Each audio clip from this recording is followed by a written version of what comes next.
Hi குட்டீஸ், இன்னைக்கு Black colour slime செய்ய போகிறோம். அதுக்காக நான் கிளியர் ஸ்லைம் எடுத்திருக்கேன். ஹோம்மேடாக நீங்கள் ஸ்லைம் செஞ்சுட்டு கூட நீங்கள் Black கலரில் ஏதாவது ஆட் பண்ணிக்கலாம்.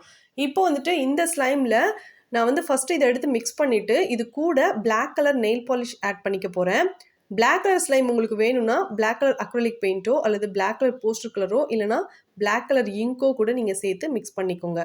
சார்கோல் பவுடர் கிடச்சதுன்னா அதை கூட நீங்கள் மிக்ஸ் பண்ணி இந்த Black கலர் ஸ்லைம் நீங்கள் ரெடி பண்ணிக்கலாம். இது வரைக்கும் நம்ம சேனலில் Black கலரில் ஸ்லைம் நம்ம ட்ரை பண்ணது கிடையாது. அதுக்காக தான் வந்துட்டு இந்த Black colour nail polish use பண்ணிட்டு இந்த ஸ்லைம் செஞ்சுருக்கேன். ஒருவேளை உங்ககிட்ட எக்ஸ்பைரியான ஏதாவது ஐலைனரோ அல்லது மஸ்காராவோ இருந்துச்சுன்னா அதை வந்து இந்த ஸ்லைமோட மிக்ஸ் பண்ணிட்டு கூட நம்ம வந்து Black கலர் ஸ்லைம் செஞ்சுக்கலாம். நம்ம ஸ்லைமோட என்ன மிக்ஸ் பண்ணி பார்த்தாலும் அது வந்து நம்ம கையிலலாம் ஒட்டுற மாதிரி தான் இருக்கும். அதை வந்து நம்ம திரும்பவும் சோப் வாட்டர் யூஸ் பண்ணி க்ளீன் பண்ணிக்கணும். நான் Black colour nail polish use பண்ணதுனால நெயில் பாலிஷ் ரிமூவர் யூஸ் பண்ணி க்ளீன் பண்ணிடுவேன். உங்களுக்கு Black கலர் ஸ்லைம் பிடிச்சிருந்தா வீடியோக்கு லைக் பண்ணி உங்கள் ஃப்ரெண்ட்ஸுக்கு ஷேர் பண்ணுங்கள். தேங்க்ஸ் ஃபார் வாட்சிங்.